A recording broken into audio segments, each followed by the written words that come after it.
Look out, Skulls. There's a new Green Goblin in town. Welcome to MojoPlays, and today we are ignoring Peter Parker and looking at 10 of the best and a few of the worst playable side characters in Spider-Man games. For this list, we'll be looking at characters who appear in any and all Spider-Man games that players have the opportunity to control. As long as the character isn't the masked web-slinger, we'll be talking about them. I wanted to include Bombastic Bagman, but my boss said he was still technically Spider-Man, and I said, you're technically Spider-Man. Ball's in his court now. Which of these characters was your least favorite and which was your most favorite? Let us know in the comments below. Before we continue, we publish content all week long, so be sure to subscribe and ring the bell to get notified of our latest videos. Mary Jane. Hey, Pete.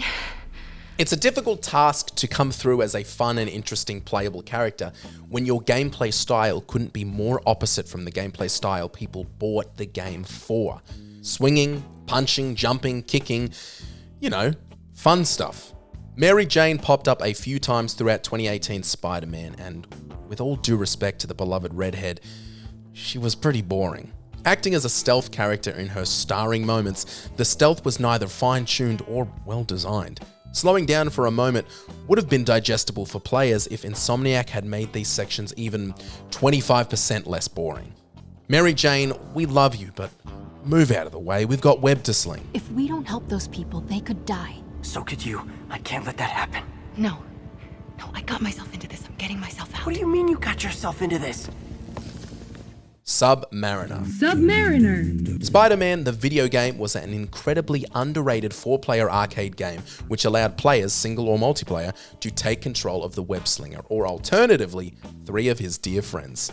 One of these controllable characters was Submariner. Submariner had much the same moveset as Spider-Man, with the game functioning like Double Dragon as a side-scrolling beat-em-up. His individual abilities included his Hydroelectric Blast, which was both his special ability and ranged attack during the ranged gameplay. Short-ranged but stronger, Submariner was a great option to pick up if you weren't fast enough to click Spider-Man, and who doesn't want to watch that body swing punches? Ow!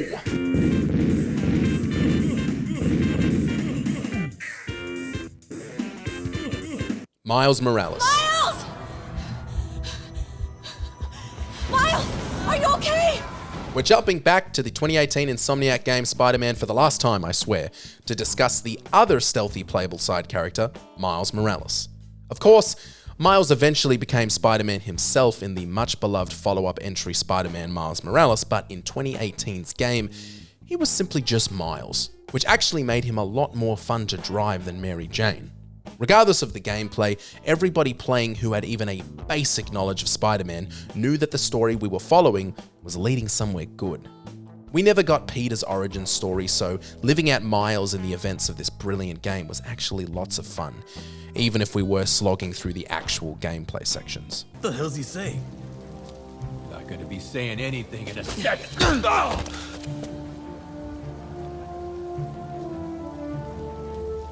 Whoa. Wolverine. The often forgotten SNES title Spider-Man and the X-Men in Arcade's Revenge had the player moving through cleverly designed levels for characters like Spider-Man, obviously, Storm, Gambit, Cyclops, and Wolverine. Completing 2 levels for each character except Spider-Man, who had an extra, meant that the player was forced to familiarize themselves with all characters featured. Wolverine stood out as the only character who didn't attack at range, meaning the player got the opportunity to get in close. This added and subtracted a layer of stress, as the player couldn't stand back in safety, but also didn't have to worry about their aim. Wolverine was a breath of fresh air and a fun take on a beloved character. Green Goblin. Look out, Skulls. There's a new Green Goblin in town. Spider-Man 2002 on the PS2 was a beloved classic. Retroactively, it isn't nearly as good as the second entry, but before we knew what was to come, it was an absolute blast. The game had a whole handful of cheats that allowed you to play as various characters, including Mary Jane, Shocker, and the beloved fan favorite character, Scientist. All of these characters, however, spoke with Peter's voice and behaved exactly as Spider-Man did. If the player managed to beat the game in hero difficulty, they would unlock a totally original character in the form of Harry Osborn as the Green Goblin. Complete with his own story, albeit using the same levels, his own dialogue, and his own abilities, this character added post-game content that was substantial and lots of fun. Your rampage stops here. Now spare me your infantile taunts. Captain America. The Amazing Spider-Man and Captain America in Doctor Doom's Revenge, as grueling to say as it is to play. I'm giving it a hard time, but in its defense, it did come out in 1989. Stepping into the role of the web slinger back in the 80s would have been an absolute blast for young gamers, but this one also allowed players to take control of the much-loved Captain America, complete with strong punches and even stronger shield throws. It was nothing more than a basic fighting game with players taking on characters one at a time, but it was enjoyable for players willing to wrap their head around the enemy's movesets. Venom.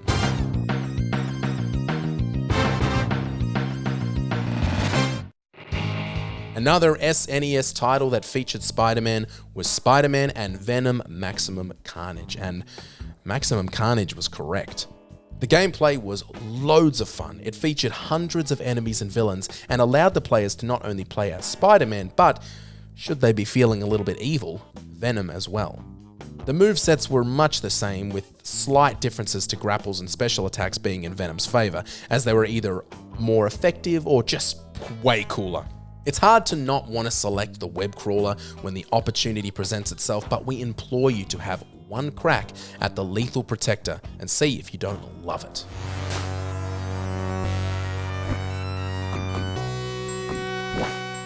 Hawkeye.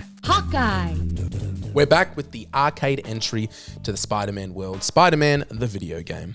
Although Submariner is a great side character option, there is one more in this game that is slightly more fun, and that is Hawkeye. Hawkeye shares some core similarities with Spider-Man that make the game function to his advantage.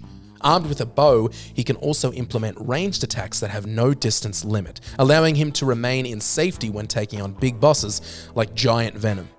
His controls are identical to Spider-Man, and should the player lose out on grabbing Spider-Man, he is the next best option. Black Cat. You think you're pretty sneaky, don't you? I was, yeah. Oh boy. Spider-Man Friend or Foe is a PS2 action-adventure, platformer, and beat-em-up that allowed friends to enjoy a couch co-op Spider-Man adventure. Featuring a full roster of playable characters like Harry Osborn, Venom, Dr. Octopus, and Rhino, the second player had a plethora of choices. It was actually my little sister who helped me discover the joy that could come out of playing as Black Cat, as her and the rest of the internet seem to agree, if you can't be Spidey, be Black Cat. Her grapple abilities are identical to Spider-Man, with her charged abilities being even better, which also invalidates a lot of the enemy attacks, making her the perfect ally for a smooth, unbeatable run of this game. Will you two just get together already? Venom.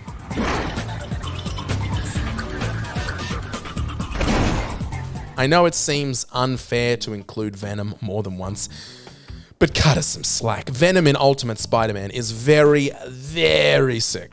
As Spider-Man gracefully navigated the skies with acrobatic moves, Venom displayed a more brute and less elegant style, causing destruction to the sidewalk with his massive weight.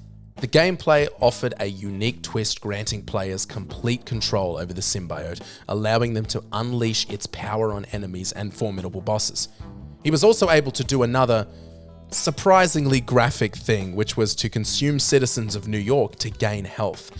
Yep, eat them up like little New York chippies. Did you enjoy this video? Check out these other clips from MojoPlays and be sure to subscribe and ring the bell to be notified of our latest videos.